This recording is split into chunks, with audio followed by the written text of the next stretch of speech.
Pois é, agora tem uma notícia que eu quero chamar a sua atenção, você que nos acompanha. Em 8 meses de governo, Lula reverteu um superávit, ou seja, um número positivo de 79 bilhões de reais deixado por Jair Bolsonaro em 2022, e as contas públicas agora registram um déficit de 77 bilhões de reais. Segundo dados do Tesouro Nacional, só em julho foi registrado um rombo de 36 bilhões de reais, representando o segundo pior resultado para o mês na série histórica iniciada em 1997. Após Lula assumir o poder, a despesa total do governo cresceu 8,7%. Vamos começar esse giro com o Cláudio Dantas. Dantas, surpreendeu que o governo federal tenha alcançado esse déficit ou rombo, como queira chamar, em 8 meses de governo?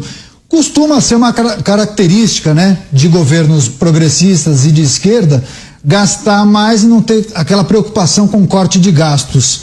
Mas 8 meses é pouco tempo, hein, Dantas? Ô Daniel, eu tô sentindo uma defesa prévia aí do governo de esquerda que você tá fazendo, né?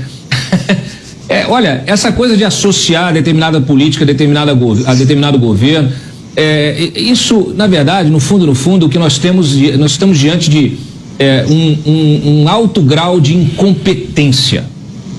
Porque é o seguinte, você tem interpretações sobre economia, muito bem, sobre projetos de desenvolvimento, mas você tem de lidar com matemática, e a matemática é uma ciência exata. Não é filosofia.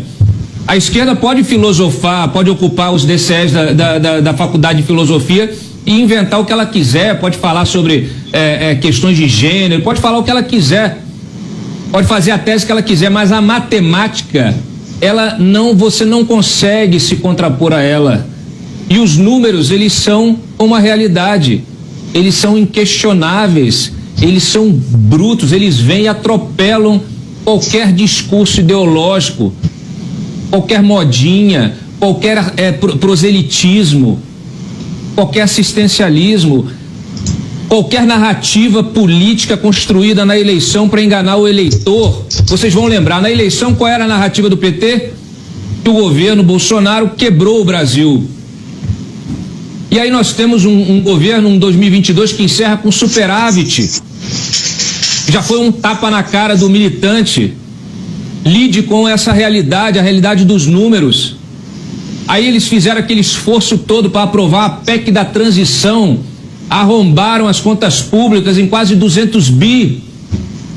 E passam 8 meses de conversinha fiada, de entrevistinha, de depoimento, de não sei o que, atacando o Banco Central, pressionando os juros a longo prazo, mexendo na política de preço da Petrobras, que estava rendendo dividendos para o próprio Tesouro, que estava beneficiando o BNDES. Hoje o Mercadante chorou num evento. Deve ser por isso, deve ser por causa do prejuízo que o BNDES deu também no primeiro semestre. Eles estão arrasando com o que foi deixado. A herança era bendita. Em 8 meses ela se reverteu, as expectativas são as piores possíveis. E essa gente vive em que realidade? Pretendem todos os dias, diariamente, vender uma realidade, um mundo que não existe para o eleitor. Só que as pessoas não se enganam, porque quando elas vão comprar o leite no mercado, o óleo, a picanha, só picanha fatiada mesmo, nesses memes que viralizaram na internet, ela tem de lidar com a realidade do seu salário que dá para comprar, o seu poder de compra.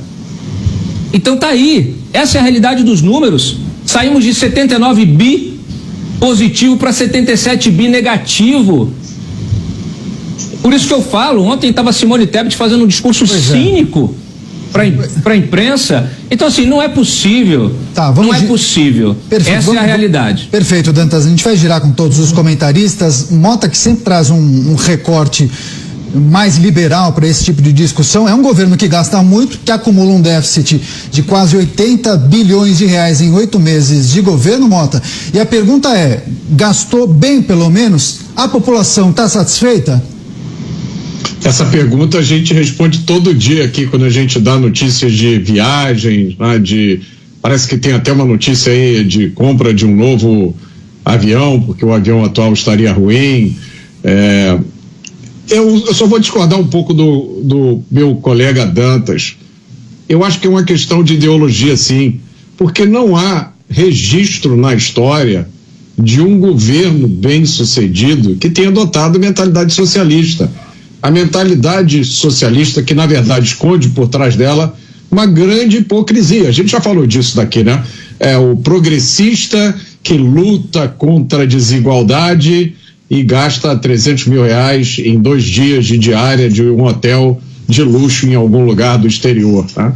É o progressista que está preocupado com os que não têm o que comer, mas passa mais tempo no exterior do que aquilo em solo pátrio. Então, essa combinação, o problema do governo de esquerda é a combinação dessas duas coisas.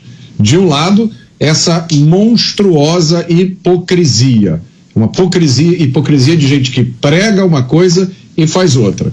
E do outro lado, são ideias fundamentalmente erradas, que a gente escuta todos os dias de pessoas que são apresentados como técnicos, grandes especialistas em economia, e dizem uma bobagem atrás da outra, e pregam o aumento do gasto público, acabaram com o teto de gastos, trocaram por um piso de gastos, criaram uma reforma tributária que pretende implantar um sistema que vai complicar a vida de todo mundo, que vai ter uma fase de transição que os contadores do Brasil vão ficar loucos.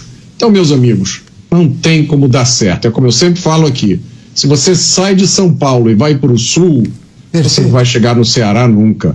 Você pode chegar em Porto Alegre, mas no Ceará você não tem chance nenhuma de chegar.